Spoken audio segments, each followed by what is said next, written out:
Wolfgang Amadeus Mozart, a prolific and influential composer of the classical era. He showed his prodigious ability from earliest childhood, composing the finest art to have ever befell upon humanity's ears. Mozart, dear viewers, is rolling in his grave as he hears the dubstep echoing through the streets from a music blaster. In this documentary we will answer the burning question: what went wrong with humanity? To answer this question, we shall investigate the GTA Online player base. Join us on an epic journey, from mountains reaching the sky to lands far and wide, through forests of old and the concrete jungles of new. This is GTA Geographic Humanity.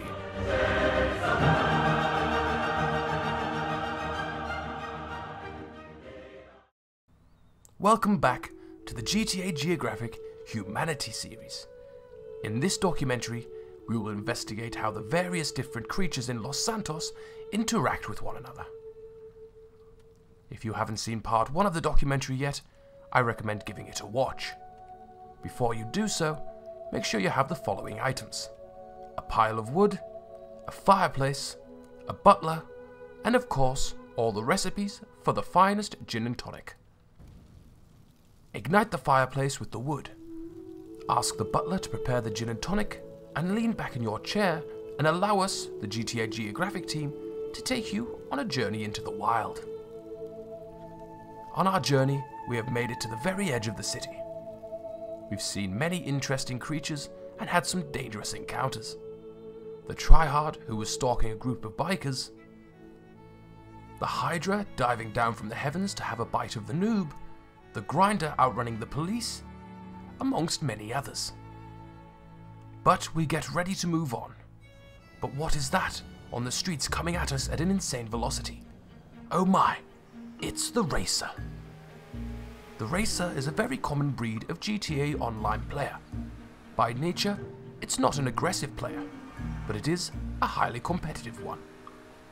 The Racer is known for organizing races where a lot of these creatures come together with their automobiles and turn Los Santos into their own personal playground. It is a gentleman's sport, but unfortunately, this doesn't always turn out the way it should. Here we see the Racer in its natural habitat, the garage. Scattered around Los Santos, you find various of these where the Racer can often be found fine-tuning his automobile to perfectly suit his lifestyle. It is all about prestige and the fastest speed possible in the world of the Racer. The Racer is a creature we will look into in a later episode. There is much to be said and much that can be learned from the creature.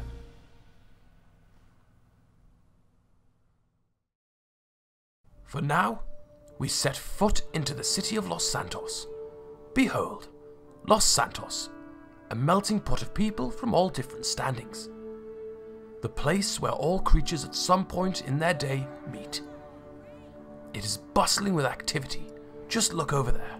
The snapmattic artist. He's trying to capture the... oh my, what is that noise? To form a fully connected network. It seems to be the music blaster has found a recording crew. When this creature finds us, we ask ourselves why. Why does it think we are interested in its musical tastes? Why is this creature broadcasting every noise in his living room? Every grunt of his displeased father? Every cry of his little brother who wants the controller? Every bark of the dog who just wants to die and go to dog heaven? Far away from all this madness. Like a pure ray of cancer, he channels it directly into your eardrums. The snapmattic artist runs far away, as we watch the music blaster drive after the artist, in an attempt to inspire him with the smash hit, Gucci Gang, Gucci Gang, Gucci Gang, Gucci Gang. What an event. Barely setting foot on the streets of Los Santos and already we've encountered 2 creatures. Fantastic. We move on. We seem to be lost on our journey and found ourselves on a wide open beach. We know this place is dangerous as it's the prime hunting ground for the Tryhard, but we need to gaze upon the night sky for directions, and the beach area is the clearest. But oh my, a Tryhard. The Tryhard is slowly walking up to us. Like the Tyrannosaurus Rex, we decide not to move. Maybe if we stand perfectly still, it will not see us. It seems our end is near. Please send a message to my mother. Tell her I love her and that her meatballs taste like fermented ham on a hot tin roof. Oh my, look what dove in to save the day. What a majestic creature, set to save us all. The hero. The hero, also known as the anti-Tryhard, is here to protect us all. A man of no words, but like the Batman himself, appears when certain players are in dire need. The hero slays the Tryhard with supreme skill. We try to thank the hero, but he is already on his way. He senses more players are in need of assistance and disappears into the dark of the night. We make our way back into the city. But dear viewer, we aren't safe yet. It's a perilous journey so far. We find comfort in our surroundings. We are in a better part of town filled with NPCs. The NPCs, when not alarmed, are peaceful creatures. But as we have established in our documentary, The Brain of the AI, these creatures can turn into weapons of mass destruction in the blink of an eye. Suddenly, we are thrown back into reality. A sad reality, that is, and see a modder standing in front of us. But this, dear viewer, is not the angry modder. This modder is of a different kind. Not out to make everyone's lives a living hell. This modder was once upon a time a grinder, but the grinder got sick of its ways and now lives a different life. A life of endless monetary gain, and the good modder wishes to share his wealth. All around us are bags of money. But this has caused a disturbance. The NPCs grow restless. Panic starts to form around us. The modder does not realize what he's done. The sky turns black, the air around us heavy, and the ground starts to rumble. No, oh no, a horde of squeakers. The horde is attracted to the money the modder gave us. The squeals are unbearable, and in order to escape this madness, we had to leave our backup cameraman, John, behind. John is devoured by the mob of squeakers as his eardrums are being blasted out.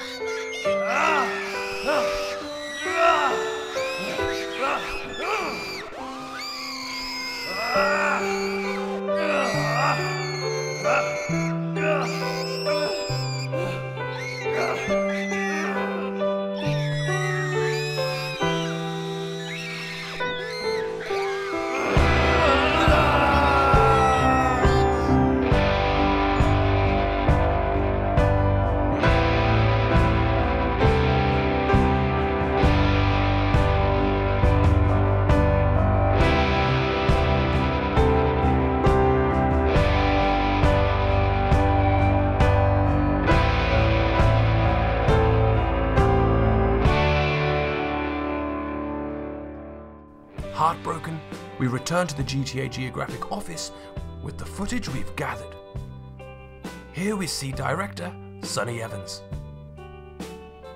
I'm sorry, Sonny, but we've lost John. Jesus Christ, that took you long enough. Dear director, I ask you to kindly, for lack of better wording, calm your titties. I don't give a flying damn about John. There's 40,000 people out there waiting for this documentary, and I got to get this out there in 2 hours. Put John with the rest of me. We'll prepare the funeral pyre. Jesus Christ. How many more have to fall to this city? How many more good men? Dear narrator, I thank you, but it's time to get him. Dear director, you mustn't mean... Yes, call him. We need peace and order on these streets. And finally, dear viewers, before we end today's episode and ease into the comments by the fire, a very special mention to the sponsors of the TV channel. We have Kevin Campana, Trooper Stark, YouTube 987, Capital Soldier, The Filthy Gamer, Knife Guy Productions, Black Winged, I'm Noskaj, Natalia J, Remco Tweety, and Dirty Worker. If you wish to become a sponsor yourself, follow the link in the description to support the TV channel and raise the quality of the productions even higher. Now it's time for comments by the fire. Our first comment from today comes from Leader Wolf, who said, "This video touched me in an interesting way." Yes, we are sorry about that. Sometimes our cameraman can get a little excited. Next, we have a comment from Nothing to See Here, who asked, "How do you keep producing these so quickly?" and says, "Thank you for the effort you put into these." Well, the answer is we have dozens of editors working for minimum wage and being drip-fed caffeine to keep them working and alert. Our next comment is from Slipnut, who said, "My butler has bottled the like button." That is great news, though do be sure he has done so correctly, as one slip of the finger could see you in the salty section of dislikes and nobody wants that. Movies and More says, "I have never obeyed the traffic laws." And you, dear viewer, are a no good dirty liar. Finally, Varen Cadian says, "I am the butler." This is highly irregular behavior, since your break is not for another 36 hours. Quickly get back into the kitchen and make a steak before Sonny finds out you've slipped your shackles. That's it for another video. Thank you for watching. Please remember to timidly tickle the tempting thumbs up button. Share the video and leave your comments down below, and as always, take care, dear viewers.